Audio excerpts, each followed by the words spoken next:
나르시시스트 심리학에 우리는 지옥에서 온 소울메이트에게 끌리는가. 안녕하세요. 깊이 있는 지식과 삶의 통찰을 나누는 시간입니다. 오늘 우리는 매우 흥미롭지만 동시에 고통스러운 인간관계의 한 단면을 깊숙이 들여다보려고 합니다. 바로 나르시시스트와 그들의 완벽한 짝, 코드펜던트의 이야기입니다.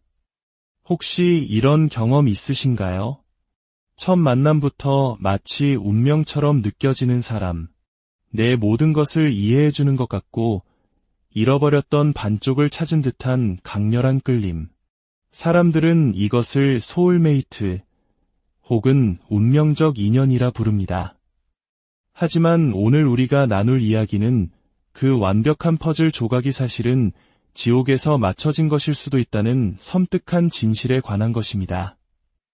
오늘의 이야기가 당신의 마음에 깊은 울림을 준다면 조용히 구독 버튼을 눌러주세요.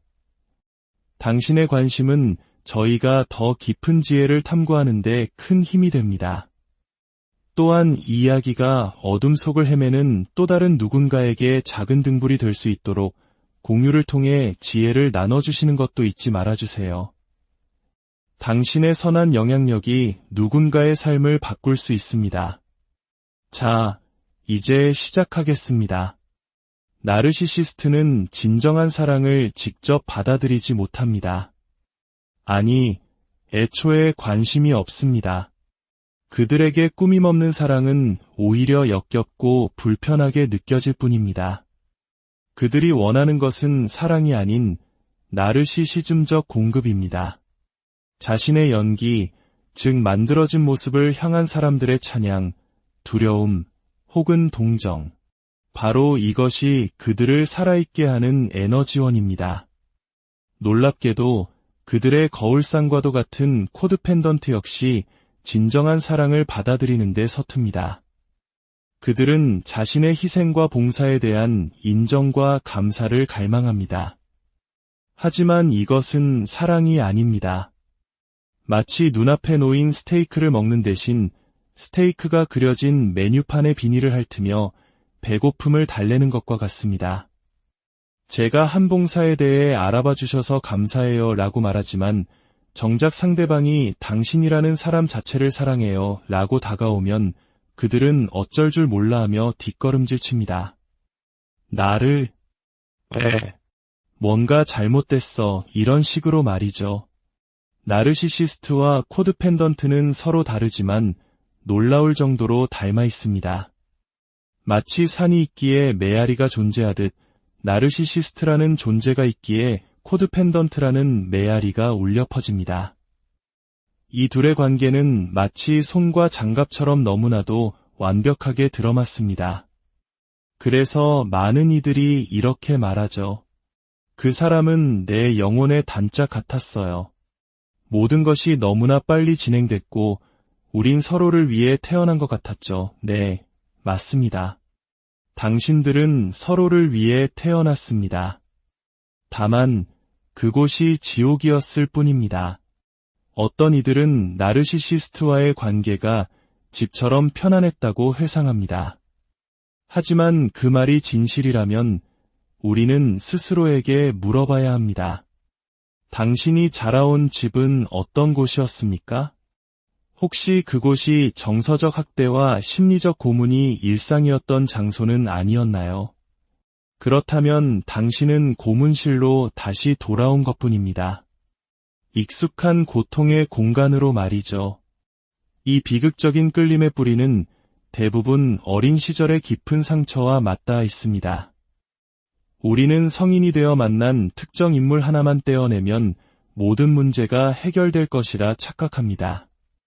저 사람만 내 인생에서 사라지면 괜찮아질 거야. 하지만 슬프게도 문제는 상대방에게만 있지 않습니다.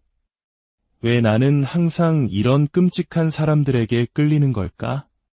왜 내 주변에는 나를 함부로 대하는 사람들만 모이는 걸까? 오랜 시간이 흐른 뒤에야 우리는 깨닫게 됩니다. 그 모든 관계의 공통분모가 바로 나 자신이었다는 것을요. 마치 사바나의 포식자가 약한 얼룩말을 귀신같이 찾아내듯 나르시시스트들은 우리 안의 상처와 취약함을 본능적으로 감지합니다. 그리고 그 상처야말로 그들이 가장 좋아하는 먹잇감입니다. 내가 이 관계에 적극적인 역할을 하고 있다는 사실, 내 안에 그들을 끌어당기는 무언가가 있다는 사실을 깨닫는 것은 매우 고통스럽습니다. 처음에는 자신에 대한 분노와 자책감에 휩싸일지도 모릅니다. 하지만 역설적이게도 이 깨달음은 우리에게 통제권을 되찾아줍니다. 더 이상 무기력한 피해자로만 머무는 것이 아니라 내 안의 문제를 직시하고 변화를 만들어갈 힘을 얻게 되는 것입니다. 이런 관계에 깊이 빠져들면 우리는 마치 1인 교단의 신도가 된 것 같은 느낌을 받습니다. 상대방이 만든 세계관에 완벽히 세뇌되고 내 생각과 감정마저 조종당합니다. 그래서 많은 피해자들이 이 관계에서 벗어난 후 마치 짙은 안개 속을 헤쳐나온 것 같다. 혹은 오랜 혼수 상태에서 깨어난 기분이다. 라고 말합니다. 그동안 어떻게 그 모든 위험 신호를 놓칠 수 있었는지 스스로를 이해할 수 없게 되죠. 이러한 상처 입은 영혼들은 종종 돕는 자의 길을 걷게 됩니다. 심리 상담사, 사회복지사, 혹은 저처럼 다른 사람의 아픔을 이야기하는 콘텐츠 제작자가 되기도 합니다. 이는 과거의 고통을 반복하려는 무의식적인 반복 강박의 발현일 수 있습니다. 마치 어린 시절 폭력적인 아버지로부터 어머니를 지키지 못했던 아이가 어른이 되어 비슷한 처지의 여성들을 구원하려는 것처럼 말이죠. 물론 다른 사람을 돕는 것은 숭고한 일입니다. 하지만 그 동기가 자신의 상처에서 비롯되었다면 우리는 경계해야 합니다. 나의 진정한 자아에서 우러나온 행동이 아니라 인정받고 사랑받기 위한 또 다른 형태의 연기일 수 있기 때문입니다. 사람들의 찬사와 인정 속에서 우리는 잠시나마 자신의 가치를 확인받지만 그 이면에는 채워지지 않는 공허함과 자기 파괴적인 희생이 도사리고 있습니다. 많은 코드펜던트들은 다른 사람들을 돌보는데 자신의 모든 에너지를 쏟아붓습니다. 마치 세상 모든 사람들의 어머니가 된 것처럼요. 그 과정에서 얻는 보람과 성취감에 취해 자기 자신이 완전히 고갈되고 있다는 사실조차 깨닫지 못합니다. 비행기에서 비상 상황이 발생하면 다른 사람을 돕기 전에 먼저 자신의 산소 마스크를 쓰라고 하죠. 자신을 먼저 돌보는 것. 이것이 바로 우리가 세워야 할 가장 중요한 경계입니다. 다른 사람에게 기꺼이 내어주었던 그 사랑과 연민, 시간과 인내심을 이제는 자기 자신에게로 돌려야 합니다. 이러한 통제와 복종의 역학은 개인적인 관계를 넘어 사회나 종교와 같은 거대한 시스템 속에서도 발견됩니다. 특히 일부 제도화된 종교는 그 구조 자체가 거대한 나르시시즘적 시스템처럼 작동하기도 합니다. 나를 사랑하고 경배하라. 그렇지 않으면 영원한 지옥 불에 떨어질 것이다. 이 메시지 안에는 사랑과 두려움이 기묘하게 뒤섞여 있습니다. 신도들은 두려움 때문에 사랑을 연기하고 복종을 믿음이라 착각하게 됩니다. 이런 환경에서 자라난 아이들은 사랑과 두려움을 분리해서 생각하는 법을 배우지 못합니다. 그들에게 학대적인 관계는 낯선 위험이 아니라 익숙하고 편안한 무엇인가로 느껴질 수 있습니다. 특히 가부장적인 문화가 강한 사회에서는 남성은 지배하고 통제하는 나르시시스트로, 여성은 순종하고 희생하는 코드펜던트로 길러지기 쉽습니다. 하지만 우리는 제도화된 종교와 순수한 영성을 구분해야 합니다. 모든 종교의 가장 깊은 곳, 그 신비주의적인 핵심에는 사실 동일한 메시지가 담겨 있습니다. 우리는 모두 하나이며 세상은 의미와 사랑으로 가득 차 있다는 진리 말이죠. 진정한 영적 스승들은 서로의 종교를 비난하며 개종을 강요하지 않습니다. 그들은 그저 고요히 앉아 함께 숨쉬는 것만으로도 충만함을 느낄 것입니다. 문제는 이 순수한 영성이 인간의 에고와 무의식의 그림자를 만나 세상으로 나올 때 발생합니다.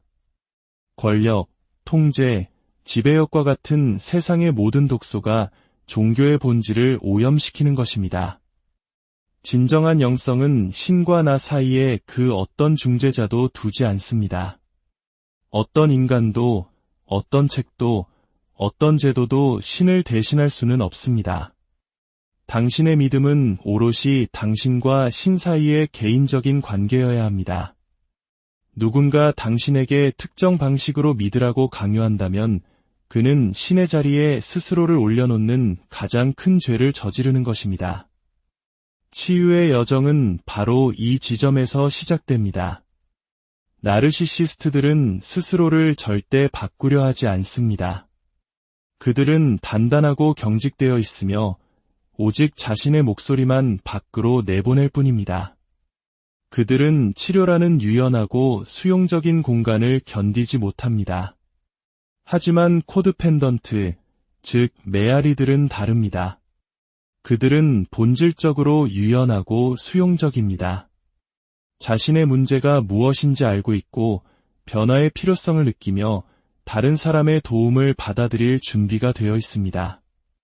물론 그 과정은 매우 고통스럽고 어렵습니다. 자신의 가장 깊은 상처를 마주하고 평생에 걸쳐 형성된 생존 방식을 해체해야 하기 때문입니다. 만약 당신이 이야기 속에서 자신의 모습을 발견했다면 기억하십시오. 당신은 더 이상 다른 사람의 목소리를 되돌리는 메아리로 살아가지 않아도 됩니다. 당신 안에는 당신만의 고유한 목소리가 있습니다. 지금은 아주 작고 희미하게 들릴지라도 분명히 존재합니다. 그 목소리에 귀를 기울이는 용기를 내십시오. 다른 사람을 구원하려는 환상에서 벗어나 자기 자신을 구원하는 여정을 시작하십시오. 당신이 진정으로 찾아야 할 것은 지옥에서 온 소울메이트가 아니라 당신 안에 잠들어 있는 온전한 자기 자신입니다. 그 길 위에서 당신의 모든 발걸음에 평화와 명료함이 함께하기를 진심으로 기원합니다. 들어주셔서 나르시시스트 심리학에 우리는 지옥에서 온 소울메이트에게 끌리는가 안녕하세요. 깊이 있는 지식과 삶의 통찰을 나누는 시간입니다. 오늘 우리는 매우 흥미롭지만 동시에 고통스러운 인간관계의 한 단면을 깊숙이 들여다보려고 합니다. 바로 나르시시스트와 그들의 완벽한 짝, 코드펜던트의 이야기입니다. 혹시 이런 경험 있으신가요? 첫 만남부터 마치 운명처럼 느껴지는 사람, 내 모든 것을 이해해주는 것 같고 잃어버렸던 반쪽을 찾은 듯한 강렬한 끌림. 사람들은 이것을 소울메이트 혹은 운명적 인연이라 부릅니다. 하지만 오늘 우리가 나눌 이야기는 그 완벽한 퍼즐 조각이 사실은 지옥에서 맞춰진 것일 수도 있다는 섬뜩한 진실에 관한 것입니다. 오늘의 이야기가 당신의 마음에 깊은 울림을 준다면 조용히 구독 버튼을 눌러주세요. 당신의 관심은 저희가 더 깊은 지혜를 탐구하는 데 큰 힘이 됩니다. 또한 이 이야기가 어둠 속을 헤매는 또 다른 누군가에게 작은 등불이 될 수 있도록 공유를 통해 지혜를 나눠주시는 것도 잊지 말아주세요. 당신의 선한 영향력이 누군가의 삶을 바꿀 수 있습니다. 자, 이제 시작하겠습니다. 나르시시스트는 진정한 사랑을 직접 받아들이지 못합니다. 아니, 애초에 관심이 없습니다. 그들에게 꾸밈없는 사랑은 오히려 역겹고 불편하게 느껴질 뿐입니다. 그들이 원하는 것은 사랑이 아닌 나르시시즘적 공급입니다. 자신의 연기, 즉 만들어진 모습을 향한 사람들의 찬양, 두려움, 혹은 동정. 바로 이것이 그들을 살아있게 하는 에너지원입니다.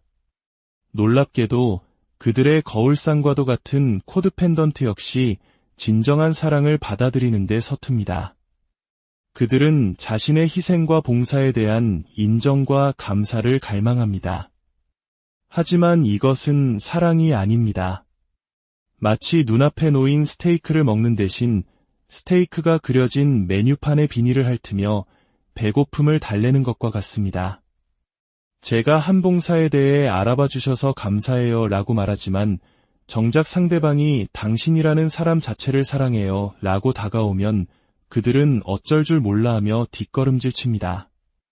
나를, 뭔가 잘못됐어 이런 식으로 말이죠. 나르시시스트와 코드펜던트는 서로 다르지만 놀라울 정도로 닮아 있습니다. 마치 산이 있기에 메아리가 존재하듯 나르시시스트라는 존재가 있기에 코드펜던트라는 메아리가 울려 퍼집니다. 이 둘의 관계는 마치 손과 장갑처럼 너무나도 완벽하게 들어맞습니다. 그래서 많은 이들이 이렇게 말하죠.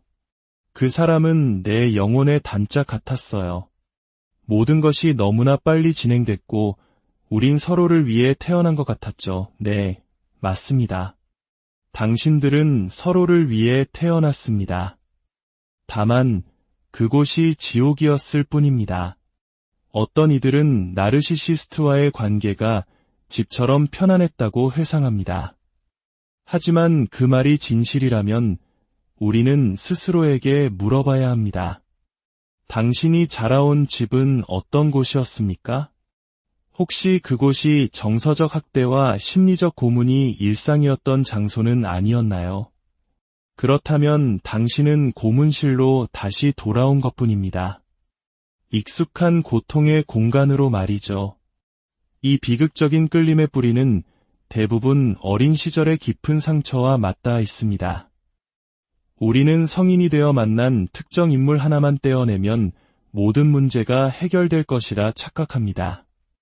저 사람만 내 인생에서 사라지면 괜찮아질 거야. 하지만 슬프게도 문제는 상대방에게만 있지 않습니다. 왜 나는 항상 이런 끔찍한 사람들에게 끌리는 걸까? 왜 내 주변에는 나를 함부로 대하는 사람들만 모이는 걸까? 오랜 시간이 흐른 뒤에야 우리는 깨닫게 됩니다. 그 모든 관계의 공통분모가 바로 나 자신이었다는 것을요. 마치 사바나의 포식자가 약한 얼룩말을 귀신같이 찾아내듯 나르시시스트들은 우리 안의 상처와 취약함을 본능적으로 감지합니다. 그리고 그 상처야말로 그들이 가장 좋아하는 먹잇감입니다. 내가 이 관계에 적극적인 역할을 하고 있다는 사실, 내 안에 그들을 끌어당기는 무언가가 있다는 사실을 깨닫는 것은 매우 고통스럽습니다. 처음에는 자신에 대한 분노와 자책감에 휩싸일지도 모릅니다. 하지만 역설적이게도 이 깨달음은 우리에게 통제권을 되찾아줍니다. 더 이상 무기력한 피해자로만 머무는 것이 아니라 내 안의 문제를 직시하고 변화를 만들어갈 힘을 얻게 되는 것입니다. 이런 관계에 깊이 빠져들면 우리는 마치 1인 교단의 신도가 된 것 같은 느낌을 받습니다. 상대방이 만든 세계관에 완벽히 세뇌되고 내 생각과 감정마저 조종당합니다. 그래서 많은 피해자들이 이 관계에서 벗어난 후 마치 짙은 안개 속을 헤쳐나온 것 같다. 혹은 오랜 혼수 상태에서 깨어난 기분이다. 라고 말합니다. 그동안 어떻게 그 모든 위험 신호를 놓칠 수 있었는지 스스로를 이해할 수 없게 되죠. 이러한 상처 입은 영혼들은 종종 돕는 자의 길을 걷게 됩니다. 심리상담사, 사회복지사, 혹은 저처럼 다른 사람의 아픔을 이야기하는 콘텐츠 제작자가 되기도 합니다. 이는 과거의 고통을 반복하려는 무의식적인 반복 강박의 발현일 수 있습니다. 마치 어린 시절 폭력적인 아버지로부터 어머니를 지키지 못했던 아이가 어른이 되어 비슷한 처지의 여성들을 구원하려는 것처럼 말이죠. 물론 다른 사람을 돕는 것은 숭고한 일입니다. 하지만 그 동기가 자신의 상처에서 비롯되었다면 우리는 경계해야 합니다. 나의 진정한 자아에서 우러나온 행동이 아니라 인정받고 사랑받기 위한 또 다른 형태의 연기일 수 있기 때문입니다. 사람들의 찬사와 인정 속에서 우리는 잠시나마 자신의 가치를 확인받지만 그 이면에는 채워지지 않는 공허함과 자기 파괴적인 희생이 도사리고 있습니다. 많은 코드펜던트들은 다른 사람들을 돌보는데 자신의 모든 에너지를 쏟아붓습니다. 마치 세상 모든 사람들의 어머니가 된 것처럼요. 그 과정에서 얻는 보람과 성취감에 취해 자기 자신이 완전히 고갈되고 있다는 사실조차 깨닫지 못합니다. 비행기에서 비상 상황이 발생하면 다른 사람을 돕기 전에 먼저 자신의 산소 마스크를 쓰라고 하죠. 자신을 먼저 돌보는 것. 이것이 바로 우리가 세워야 할 가장 중요한 경계입니다. 다른 사람에게 기꺼이 내어주었던 그 사랑과 연민, 시간과 인내심을 이제는 자기 자신에게로 돌려야 합니다. 이러한 통제와 복종의 역학은 개인적인 관계를 넘어 사회나 종교와 같은 거대한 시스템 속에서도 발견됩니다. 특히 일부 제도화된 종교는 그 구조 자체가 거대한 나르시시즘적 시스템처럼 작동하기도 합니다. 나를 사랑하고 경배하라. 그렇지 않으면 영원한 지옥 불에 떨어질 것이다. 이 메시지 안에는 사랑과 두려움이 기묘하게 뒤섞여 있습니다. 신도들은 두려움 때문에 사랑을 연기하고 복종을 믿음이라 착각하게 됩니다. 이런 환경에서 자라난 아이들은 사랑과 두려움을 분리해서 생각하는 법을 배우지 못합니다. 그들에게 학대적인 관계는 낯선 위험이 아니라 익숙하고 편안한 무엇인가로 느껴질 수 있습니다. 특히 가부장적인 문화가 강한 사회에서는 남성은 지배하고 통제하는 나르시시스트로, 여성은 순종하고 희생하는 코드펜던트로 길러지기 쉽습니다. 하지만 우리는 제도화된 종교와 순수한 영성을 구분해야 합니다. 모든 종교의 가장 깊은 곳, 그 신비주의적인 핵심에는 사실 동일한 메시지가 담겨 있습니다. 우리는 모두 하나이며 세상은 의미와 사랑으로 가득 차 있다는 진리 말이죠. 진정한 영적 스승들은 서로의 종교를 비난하며 개종을 강요하지 않습니다. 그들은 그저 고요히 앉아 함께 숨쉬는 것만으로도 충만함을 느낄 것입니다. 문제는 이 순수한 영성이 인간의 에고와 무의식의 그림자를 만나 세상으로 나올 때 발생합니다. 권력, 통제, 지배력과 같은 세상의 모든 독소가 종교의 본질을 오염시키는 것입니다. 진정한 영성은 신과 나 사이에 그 어떤 중재자도 두지 않습니다. 어떤 인간도, 어떤 책도, 어떤 제도도 신을 대신할 수는 없습니다. 당신의 믿음은 오롯이 당신과 신 사이의 개인적인 관계여야 합니다.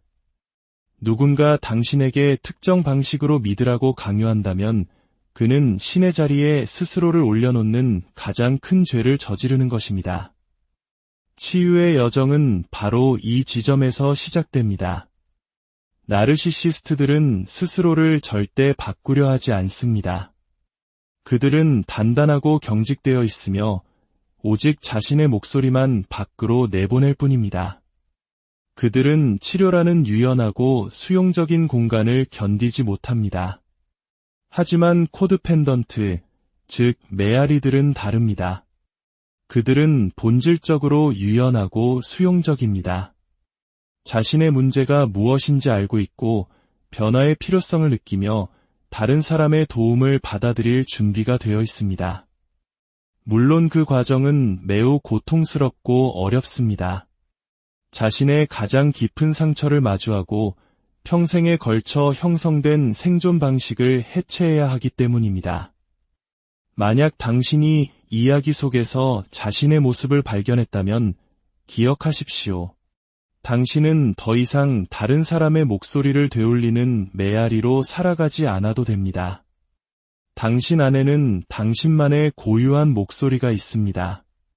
지금은 아주 작고 희미하게 들릴지라도 분명히 존재합니다. 그 목소리에 귀를 기울이는 용기를 내십시오. 다른 사람을 구원하려는 환상에서 벗어나 자기 자신을 구원하는 여정을 시작하십시오. 당신이 진정으로 찾아야 할 것은 지옥에서 온 소울메이트가 아니라 당신 안에 잠들어 있는 온전한 자기 자신입니다.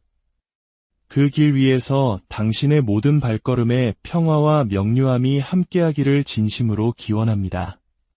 들어주셔서 나르시시스트 심리학에 우리는 지옥에서 온 소울메이트에게 끌리는가 안녕하세요. 깊이 있는 지식과 삶의 통찰을 나누는 시간입니다. 오늘 우리는 매우 흥미롭지만 동시에 고통스러운 인간관계의 한 단면을 깊숙이 들여다보려고 합니다. 바로 나르시시스트와 그들의 완벽한 짝, 코드펜던트의 이야기입니다. 혹시 이런 경험 있으신가요? 첫 만남부터 마치 운명처럼 느껴지는 사람, 내 모든 것을 이해해주는 것 같고 잃어버렸던 반쪽을 찾은 듯한 강렬한 끌림. 사람들은 이것을 소울메이트 혹은 운명적 인연이라 부릅니다. 하지만 오늘 우리가 나눌 이야기는 그 완벽한 퍼즐 조각이 사실은 지옥에서 맞춰진 것일 수도 있다는 섬뜩한 진실에 관한 것입니다. 오늘의 이야기가 당신의 마음에 깊은 울림을 준다면 조용히 구독 버튼을 눌러주세요. 당신의 관심은 저희가 더 깊은 지혜를 탐구하는 데 큰 힘이 됩니다. 또한 이 이야기가 어둠 속을 헤매는 또 다른 누군가에게 작은 등불이 될 수 있도록 공유를 통해 지혜를 나눠주시는 것도 잊지 말아주세요. 당신의 선한 영향력이 누군가의 삶을 바꿀 수 있습니다. 자, 이제 시작하겠습니다. 나르시시스트는 진정한 사랑을 직접 받아들이지 못합니다. 아니, 애초에 관심이 없습니다. 그들에게 꾸밈없는 사랑은 오히려 역겹고 불편하게 느껴질 뿐입니다. 그들이 원하는 것은 사랑이 아닌 나르시시즘적 공급입니다. 자신의 연기, 즉 만들어진 모습을 향한 사람들의 찬양, 두려움, 혹은 동정. 바로 이것이 그들을 살아있게 하는 에너지원입니다. 놀랍게도 그들의 거울상과도 같은 코드펜던트 역시 진정한 사랑을 받아들이는 데 서툽니다. 그들은 자신의 희생과 봉사에 대한 인정과 감사를 갈망합니다. 하지만 이것은 사랑이 아닙니다. 마치 눈앞에 놓인 스테이크를 먹는 대신 스테이크가 그려진 메뉴판의 비닐을 핥으며 배고픔을 달래는 것과 같습니다. 제가 한 봉사에 대해 알아봐 주셔서 감사해요 라고 말하지만 정작 상대방이 당신이라는 사람 자체를 사랑해요 라고 다가오면 그들은 어쩔 줄 몰라 하며 뒷걸음질 칩니다. 나를, 뭔가 잘못됐어 이런 식으로 말이죠. 나르시시스트와 코드펜던트는 서로 다르지만 놀라울 정도로 닮아 있습니다. 마치 산이 있기에 메아리가 존재하듯 나르시시스트라는 존재가 있기에 코드펜던트라는 메아리가 울려 퍼집니다. 이 둘의 관계는 마치 손과 장갑처럼 너무나도 완벽하게 들어맞습니다. 그래서 많은 이들이 이렇게 말하죠. 그 사람은 내 영혼의 단짝 같았어요. 모든 것이 너무나 빨리 진행됐고 우린 서로를 위해 태어난 것 같았죠. 네, 맞습니다. 당신들은 서로를 위해 태어났습니다. 다만 그곳이 지옥이었을 뿐입니다. 어떤 이들은 나르시시스트와의 관계가 집처럼 편안했다고 회상합니다. 하지만 그 말이 진실이라면 우리는 스스로에게 물어봐야 합니다. 당신이 자라온 집은 어떤 곳이었습니까? 혹시 그곳이 정서적 학대와 심리적 고문이 일상이었던 장소는 아니었나요? 그렇다면 당신은 고문실로 다시 돌아온 것뿐입니다. 익숙한 고통의 공간으로 말이죠.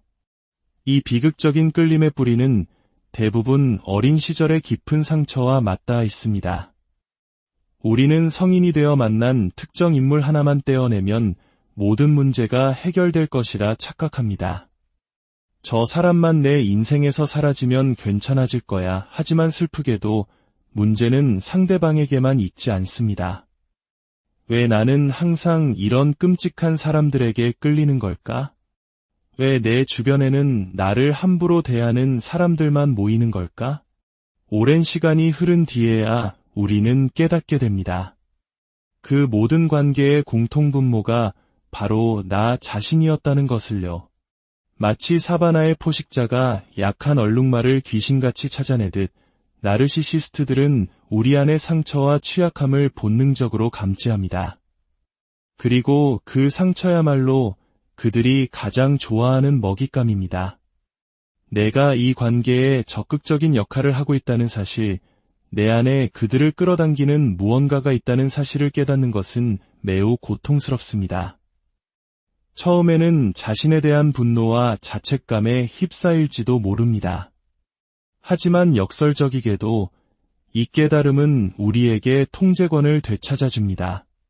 더 이상 무기력한 피해자로만 머무는 것이 아니라 내 안의 문제를 직시하고 변화를 만들어갈 힘을 얻게 되는 것입니다. 이런 관계에 깊이 빠져들면 우리는 마치 1인 교단의 신도가 된 것 같은 느낌을 받습니다. 상대방이 만든 세계관에 완벽히 세뇌되고 내 생각과 감정마저 조종당합니다. 그래서 많은 피해자들이 이 관계에서 벗어난 후 마치 짙은 안개 속을 헤쳐나온 것 같다. 혹은 오랜 혼수 상태에서 깨어난 기분이다. 라고 말합니다. 그동안 어떻게 그 모든 위험 신호를 놓칠 수 있었는지 스스로를 이해할 수 없게 되죠. 이러한 상처 입은 영혼들은 종종 돕는 자의 길을 걷게 됩니다.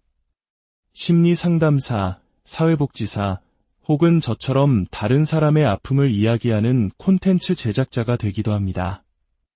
이는 과거의 고통을 반복하려는 무의식적인 반복 강박의 발현일 수 있습니다. 마치 어린 시절 폭력적인 아버지로부터 어머니를 지키지 못했던 아이가 어른이 되어 비슷한 처지의 여성들을 구원하려는 것처럼 말이죠. 물론 다른 사람을 돕는 것은 숭고한 일입니다. 하지만 그 동기가 자신의 상처에서 비롯되었다면 우리는 경계해야 합니다. 나의 진정한 자아에서 우러나온 행동이 아니라 인정받고 사랑받기 위한 또 다른 형태의 연기일 수 있기 때문입니다. 사람들의 찬사와 인정 속에서 우리는 잠시나마 자신의 가치를 확인받지만 그 이면에는 채워지지 않는 공허함과 자기 파괴적인 희생이 도사리고 있습니다.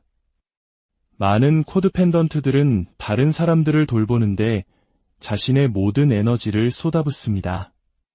마치 세상 모든 사람들의 어머니가 된 것처럼요.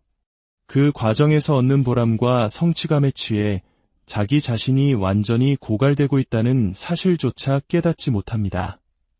비행기에서 비상 상황이 발생하면 다른 사람을 돕기 전에 먼저 자신의 산소 마스크를 쓰라고 하죠. 자신을 먼저 돌보는 것. 이것이 바로 우리가 세워야 할 가장 중요한 경계입니다. 다른 사람에게 기꺼이 내어주었던 그 사랑과 연민, 시간과 인내심을 이제는 자기 자신에게로 돌려야 합니다. 이러한 통제와 복종의 역학은 개인적인 관계를 넘어 사회나 종교와 같은 거대한 시스템 속에서도 발견됩니다. 특히 일부 제도화된 종교는 그 구조 자체가 거대한 나르시시즘적 시스템처럼 작동하기도 합니다. 나를 사랑하고 경배하라. 그렇지 않으면 영원한 지옥 불에 떨어질 것이다. 이 메시지 안에는 사랑과 두려움이 기묘하게 뒤섞여 있습니다. 신도들은 두려움 때문에 사랑을 연기하고 복종을 믿음이라 착각하게 됩니다. 이런 환경에서 자라난 아이들은 사랑과 두려움을 분리해서 생각하는 법을 배우지 못합니다. 그들에게 학대적인 관계는 낯선 위험이 아니라 익숙하고 편안한 무엇인가로 느껴질 수 있습니다. 특히 가부장적인 문화가 강한 사회에서는 남성은 지배하고 통제하는 나르시시스트로, 여성은 순종하고 희생하는 코드펜던트로 길러지기 쉽습니다. 하지만 우리는 제도화된 종교와 순수한 영성을 구분해야 합니다. 모든 종교의 가장 깊은 곳, 그 신비주의적인 핵심에는 사실 동일한 메시지가 담겨 있습니다. 우리는 모두 하나이며 세상은 의미와 사랑으로 가득 차 있다는 진리 말이죠. 진정한 영적 스승들은 서로의 종교를 비난하며 개종을 강요하지 않습니다. 그들은 그저 고요히 앉아 함께 숨쉬는 것만으로도 충만함을 느낄 것입니다. 문제는 이 순수한 영성이 인간의 에고와 무의식의 그림자를 만나 세상으로 나올 때 발생합니다. 권력, 통제, 지배력과 같은 세상의 모든 독소가 종교의 본질을 오염시키는 것입니다. 진정한 영성은 신과 나 사이에 그 어떤 중재자도 두지 않습니다. 어떤 인간도, 어떤 책도, 어떤 제도도 신을 대신할 수는 없습니다. 당신의 믿음은 오롯이 당신과 신 사이의 개인적인 관계여야 합니다. 누군가 당신에게 특정 방식으로 믿으라고 강요한다면 그는 신의 자리에 스스로를 올려놓는 가장 큰 죄를 저지르는 것입니다. 치유의 여정은 바로 이 지점에서 시작됩니다. 나르시시스트들은 스스로를 절대 바꾸려 하지 않습니다. 그들은 단단하고 경직되어 있으며 오직 자신의 목소리만 밖으로 내보낼 뿐입니다. 그들은 치료라는 유연하고 수용적인 공간을 견디지 못합니다. 하지만 코드펜던트, 즉 메아리들은 다릅니다. 그들은 본질적으로 유연하고 수용적입니다. 자신의 문제가 무엇인지 알고 있고 변화의 필요성을 느끼며 다른 사람의 도움을 받아들일 준비가 되어 있습니다. 물론 그 과정은 매우 고통스럽고 어렵습니다. 자신의 가장 깊은 상처를 마주하고 평생에 걸쳐 형성된 생존 방식을 해체해야 하기 때문입니다.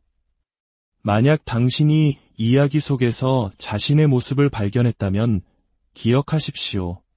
당신은 더 이상 다른 사람의 목소리를 되돌리는 메아리로 살아가지 않아도 됩니다. 당신 안에는 당신만의 고유한 목소리가 있습니다.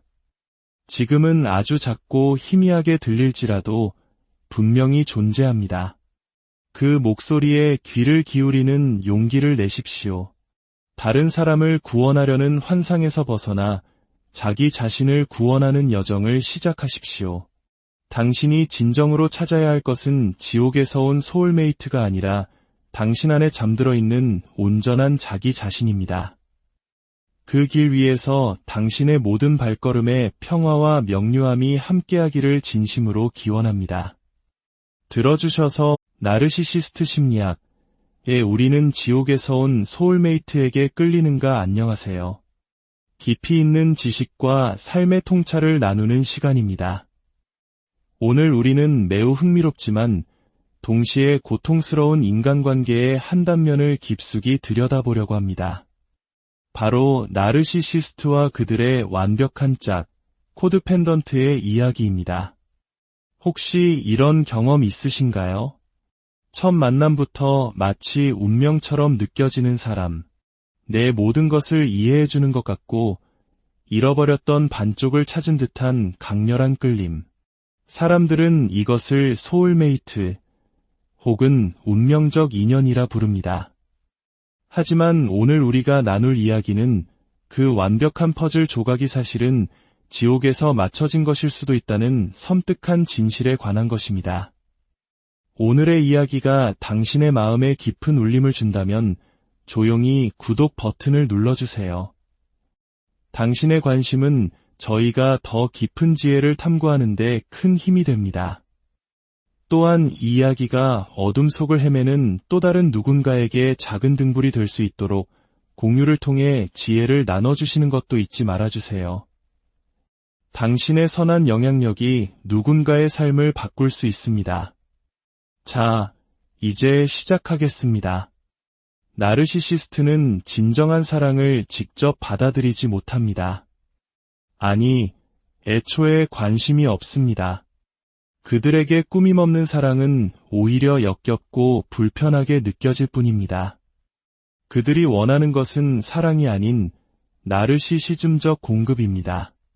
자신의 연기, 즉 만들어진 모습을 향한 사람들의 찬양, 두려움, 혹은 동정. 바로 이것이 그들을 살아있게 하는 에너지원입니다.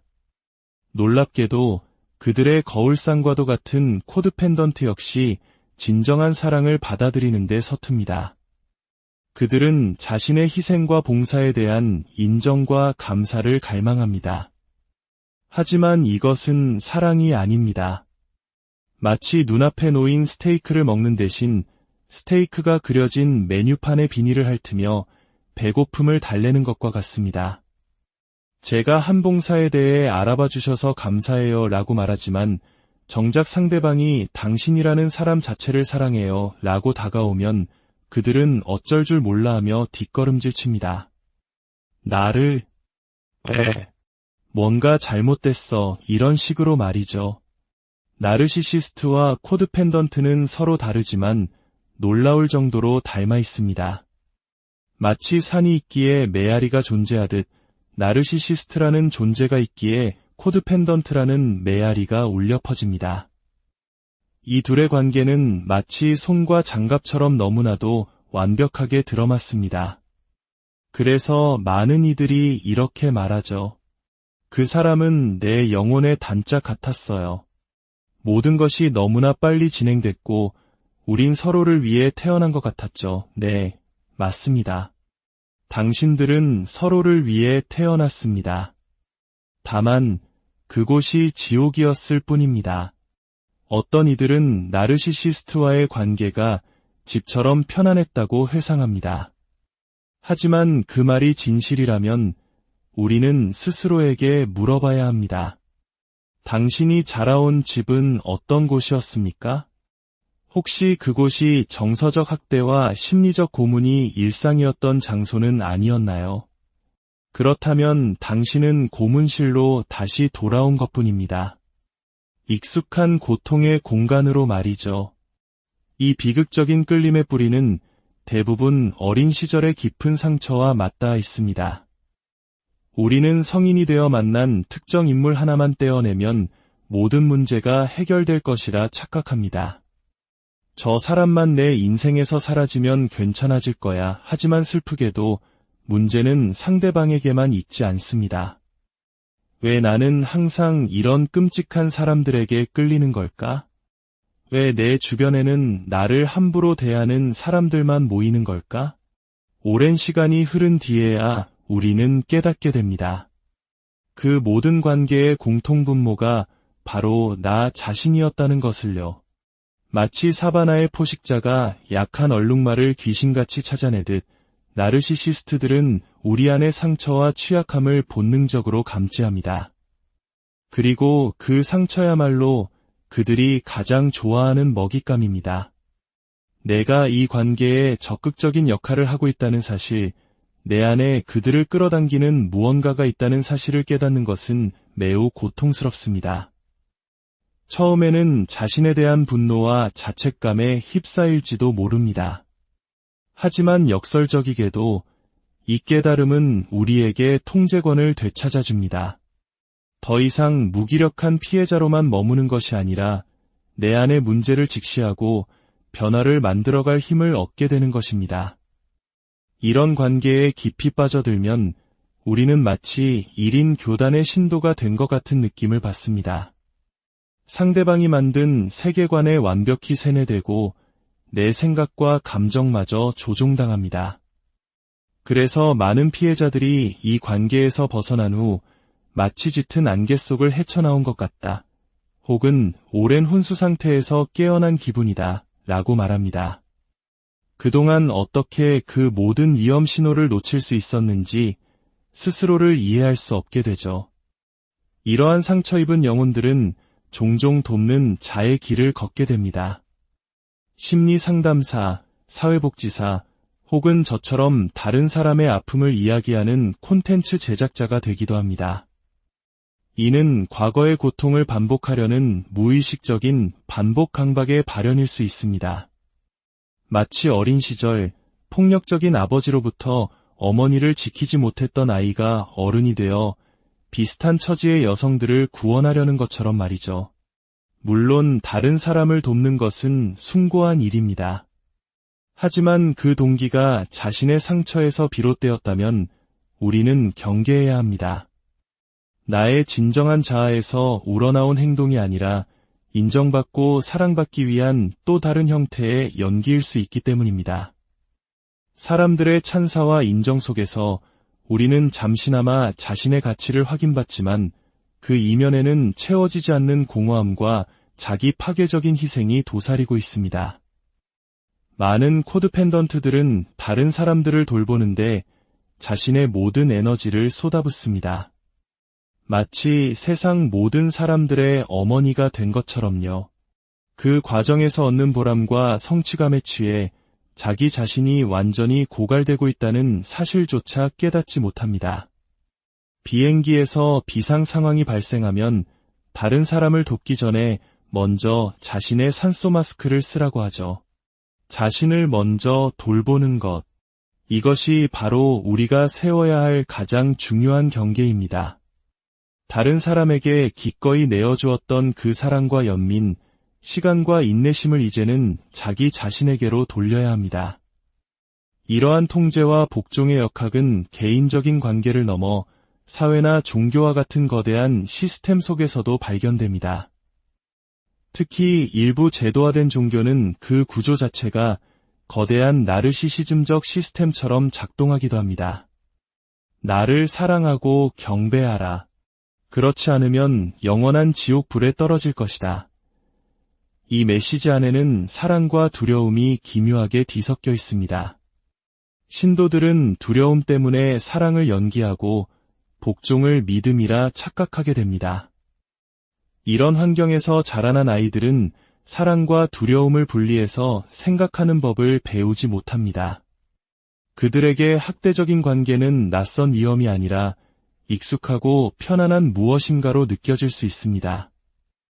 특히 가부장적인 문화가 강한 사회에서는 남성은 지배하고 통제하는 나르시시스트로, 여성은 순종하고 희생하는 코드펜던트로 길러지기 쉽습니다. 하지만 우리는 제도화된 종교와 순수한 영성을 구분해야 합니다. 모든 종교의 가장 깊은 곳, 그 신비주의적인 핵심에는 사실 동일한 메시지가 담겨 있습니다. 우리는 모두 하나이며 세상은 의미와 사랑으로 가득 차 있다는 진리 말이죠. 진정한 영적 스승들은 서로의 종교를 비난하며 개종을 강요하지 않습니다. 그들은 그저 고요히 앉아 함께 숨쉬는 것만으로도 충만함을 느낄 것입니다. 문제는 이 순수한 영성이 인간의 에고와 무의식의 그림자를 만나 세상으로 나올 때 발생합니다. 권력, 통제, 지배력과 같은 세상의 모든 독소가 종교의 본질을 오염시키는 것입니다. 진정한 영성은 신과 나 사이에 그 어떤 중재자도 두지 않습니다. 어떤 인간도, 어떤 책도, 어떤 제도도 신을 대신할 수는 없습니다. 당신의 믿음은 오롯이 당신과 신 사이의 개인적인 관계여야 합니다. 누군가 당신에게 특정 방식으로 믿으라고 강요한다면 그는 신의 자리에 스스로를 올려놓는 가장 큰 죄를 저지르는 것입니다. 치유의 여정은 바로 이 지점에서 시작됩니다. 나르시시스트들은 스스로를 절대 바꾸려 하지 않습니다. 그들은 단단하고 경직되어 있으며 오직 자신의 목소리만 밖으로 내보낼 뿐입니다. 그들은 치료라는 유연하고 수용적인 공간을 견디지 못합니다. 하지만 코드펜던트, 즉 메아리들은 다릅니다. 그들은 본질적으로 유연하고 수용적입니다. 자신의 문제가 무엇인지 알고 있고 변화의 필요성을 느끼며 다른 사람의 도움을 받아들일 준비가 되어 있습니다. 물론 그 과정은 매우 고통스럽고 어렵습니다. 자신의 가장 깊은 상처를 마주하고 평생에 걸쳐 형성된 생존 방식을 해체해야 하기 때문입니다. 만약 당신이 이야기 속에서 자신의 모습을 발견했다면 기억하십시오. 당신은 더 이상 다른 사람의 목소리를 되돌리는 메아리로 살아가지 않아도 됩니다. 당신 안에는 당신만의 고유한 목소리가 있습니다. 지금은 아주 작고 희미하게 들릴지라도 분명히 존재합니다. 그 목소리에 귀를 기울이는 용기를 내십시오. 다른 사람을 구원하려는 환상에서 벗어나 자기 자신을 구원하는 여정을 시작하십시오. 당신이 진정으로 찾아야 할 것은 지옥에서 온 소울메이트가 아니라 당신 안에 잠들어 있는 온전한 자기 자신입니다. 그 길 위에서 당신의 모든 발걸음에 평화와 명료함이 함께하기를 진심으로 기원합니다. 들어주셔서 나르시시스트 심리학에 우리는 지옥에서 온 소울메이트에게 끌리는가 안녕하세요. 깊이 있는 지식과 삶의 통찰을 나누는 시간입니다. 오늘 우리는 매우 흥미롭지만 동시에 고통스러운 인간관계의 한 단면을 깊숙이 들여다보려고 합니다. 바로 나르시시스트와 그들의 완벽한 짝, 코드펜던트의 이야기입니다. 혹시 이런 경험 있으신가요? 첫 만남부터 마치 운명처럼 느껴지는 사람, 내 모든 것을 이해해주는 것 같고 잃어버렸던 반쪽을 찾은 듯한 강렬한 끌림. 사람들은 이것을 소울메이트 혹은 운명적 인연이라 부릅니다. 하지만 오늘 우리가 나눌 이야기는 그 완벽한 퍼즐 조각이 사실은 지옥에서 맞춰진 것일 수도 있다는 섬뜩한 진실에 관한 것입니다. 오늘의 이야기가 당신의 마음에 깊은 울림을 준다면 조용히 구독 버튼을 눌러주세요. 당신의 관심은 저희가 더 깊은 지혜를 탐구하는 데 큰 힘이 됩니다. 또한 이 이야기가 어둠 속을 헤매는 또 다른 누군가에게 작은 등불이 될 수 있도록 공유를 통해 지혜를 나눠주시는 것도 잊지 말아주세요. 당신의 선한 영향력이 누군가의 삶을 바꿀 수 있습니다. 자, 이제 시작하겠습니다. 나르시시스트는 진정한 사랑을 직접 받아들이지 못합니다. 아니, 애초에 관심이 없습니다. 그들에게 꾸밈없는 사랑은 오히려 역겹고 불편하게 느껴질 뿐입니다. 그들이 원하는 것은 사랑이 아닌 나르시시즘적 공급입니다. 자신의 연기, 즉 만들어진 모습을 향한 사람들의 찬양, 두려움, 혹은 동정. 바로 이것이 그들을 살아있게 하는 에너지원입니다. 놀랍게도 그들의 거울상과도 같은 코드펜던트 역시 진정한 사랑을 받아들이는 데 서툽니다. 그들은 자신의 희생과 봉사에 대한 인정과 감사를 갈망합니다. 하지만 이것은 사랑이 아닙니다. 마치 눈앞에 놓인 스테이크를 먹는 대신 스테이크가 그려진 메뉴판의 비닐을 핥으며 배고픔을 달래는 것과 같습니다. 제가 한 봉사에 대해 알아봐 주셔서 감사해요 라고 말하지만 정작 상대방이 당신이라는 사람 자체를 사랑해요 라고 다가오면 그들은 어쩔 줄 몰라 하며 뒷걸음질 칩니다. 나를, 뭔가 잘못됐어 이런 식으로 말이죠. 나르시시스트와 코드펜던트는 서로 다르지만 놀라울 정도로 닮아 있습니다. 마치 산이 있기에 메아리가 존재하듯 나르시시스트라는 존재가 있기에 코드펜던트라는 메아리가 울려 퍼집니다. 이 둘의 관계는 마치 손과 장갑처럼 너무나도 완벽하게 들어맞습니다. 그래서 많은 이들이 이렇게 말하죠. 그 사람은 내 영혼의 단짝 같았어요. 모든 것이 너무나 빨리 진행됐고 우린 서로를 위해 태어난 것 같았죠. 네, 맞습니다. 당신들은 서로를 위해 태어났습니다. 다만 그곳이 지옥이었을 뿐입니다. 어떤 이들은 나르시시스트와의 관계가 집처럼 편안했다고 회상합니다.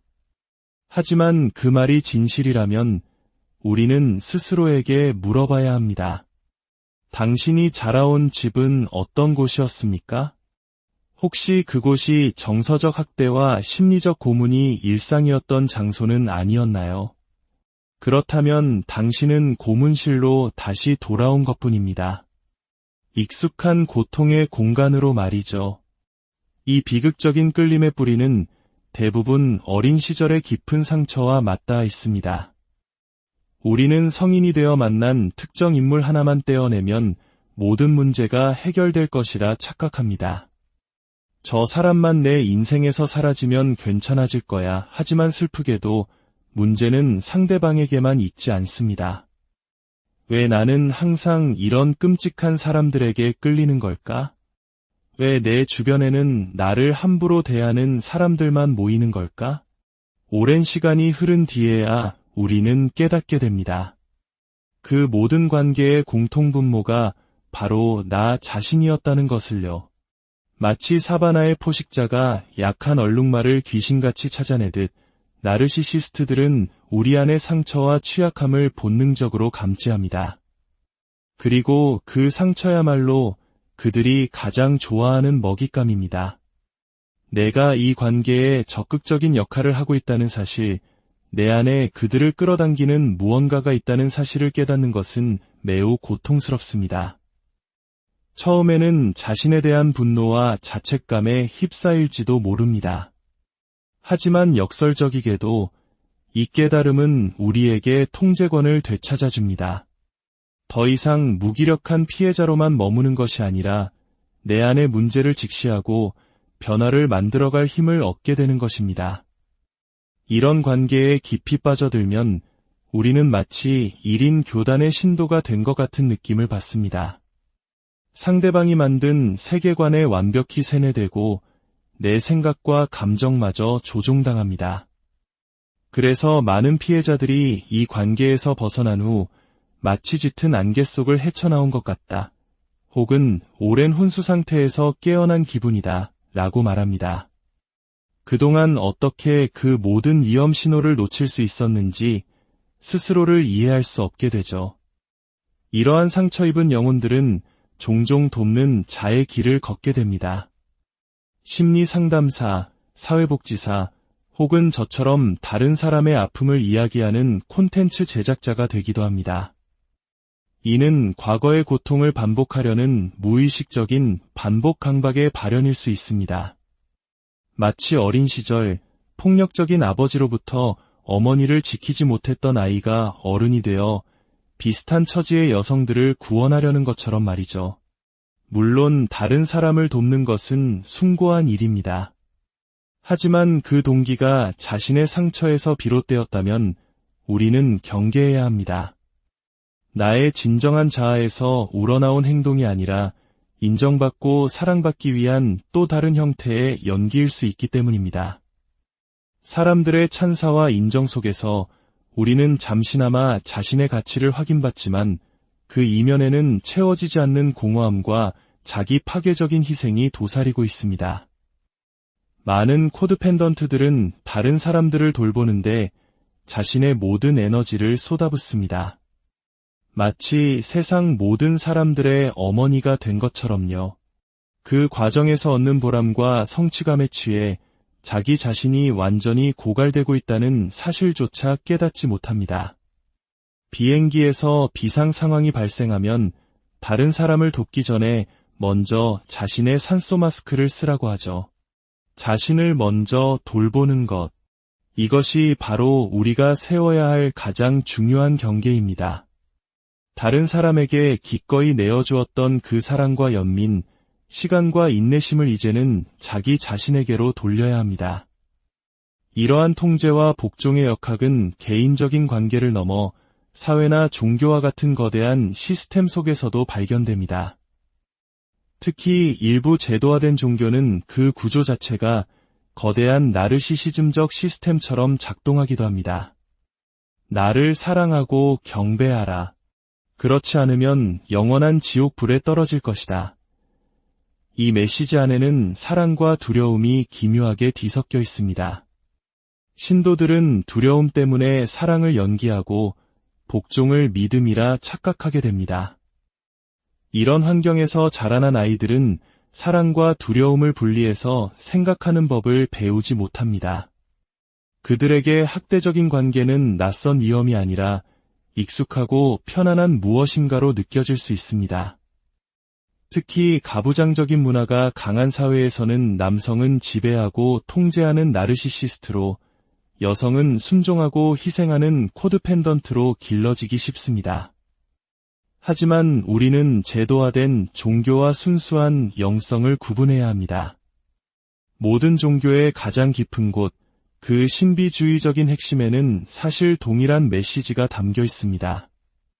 우리는 모두 하나이며 세상은 의미와 사랑으로 가득 차 있다는 진리 말이죠.